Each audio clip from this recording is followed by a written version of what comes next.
Well, Gaffer, another weekend without a game. Saturday's visit of Port Vale falling victim to the weather. It can't be helped, but it must be frustrating.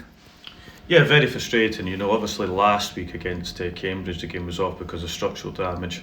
This week, the game was off on Saturday due to a frozen pitch, and we've had to train, during that couple of weeks, and after coming off, the three wins that we've had in recent times, and we're just looking forward now to a game on Tuesday night. No game, like you say, meant another day of training for the lads. How do you cope with a flurry of postponements given the recent run of form on the pitch? Yeah, it's given us an opportunity to train. It's given the players that have come in during the transfer window an opportunity to get to know the other players, get to know me, get to know the training regime, and it's also got some of the injured players who have been out for a while, some extra training. Just touching on those arrivals that have come in so far in January, how are they settling in, like you say, with the group, with the style of play, things like that? They've settled in well. I think it's always difficult for a new player to come into a different environment, and what I tend to do is to give them that opportunity to get to know the players, to get to know the staff, the playing squad, the environment they're coming into, and it's always different.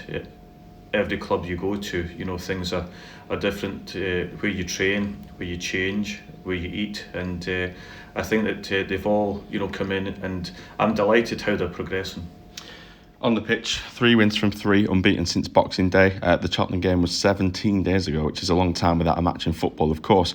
But how important is it for the group to build on their recent run of form?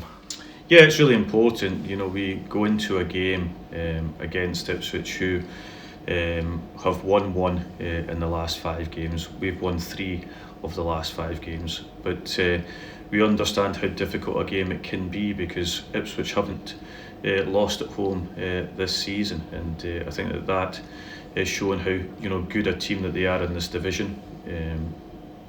We understand that they've taken in a number of transfers this summer, which equates to more than the budget that we have for the playing budget. Their budget in total, is 5 times the budget that we have, and they're one of the superpowers in this division. They'll have 26 to 29,000 at the stadium on Tuesday night, but that's something that Morecambe Football Club wanted to do, was to get out of League 2, get into League 1 and play against these teams. We've seen since the start of the season the level of appetite within the group and the team spirit. Does that become more apparent when the opportunity to play football matches is taken away from the group? Yeah, I think that they've all got a very good attitude. We've obviously been able to chop and change the squad throughout the season, and I think that's been important.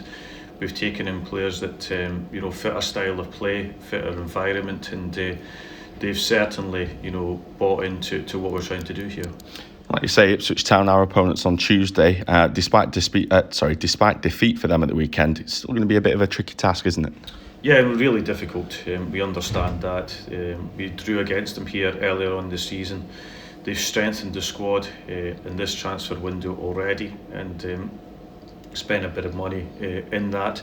But as always, they're one of the ones that want to get out of this division back into the Championship. We're a squad and a club that wants to continue, playing League 1 football next year. Touching on that reverse fixture back in October, how much has that game come into your preparation and your thinking for tomorrow night? Yeah, I think that we have to look at it in a different way tomorrow night. We're going to a different venue, but we've got great confidence because we've won 3 games on the trot and we've scored goals. We can open up defences when given that opportunity. We've got players to do that. We've got players on the bench now that come off the bench and score goals and create openings as well. So the beauty of going there is that with Ipswich, we all know that the pressure that they're under to get out of the division, and we are going there trying to obviously get the win that would move us further up the league. After that game, you commented on how the ability within the group will enable us to move in a positive direction. Looking at the form since Boxing Day, that's become even clearer, hasn't it? Yeah, we've obviously been in a situation where we've gathered more points this season than we've done last season after 25 games. I think we're 3 points ahead of that, and we've still got 21 games of the season to go. It's a run-in that we're looking forward to.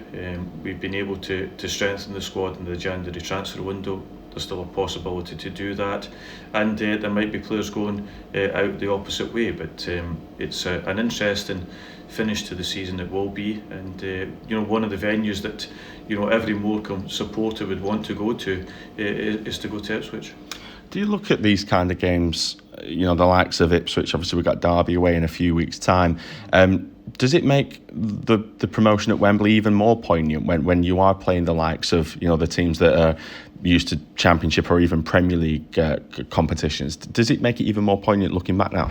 It does. I remember in the 1980s watching Ipswich Town, play, and playing the European Cup Winners' Cup against Aberdeen with the great teams that they had. The likes of the Gates, the Walks, the Butchers in the side, the Mills, the Osmonds. They were a fantastic team, and Bobby Robson obviously being the manager at the time, and they're a superpower that has fallen away down the divisions over the year. But for Morecambe Football Club, from where they've come from, going in the opposite direction and an upward momentum, they're delighted to be, and we are, to be in this division and playing against one of the biggest teams in English football.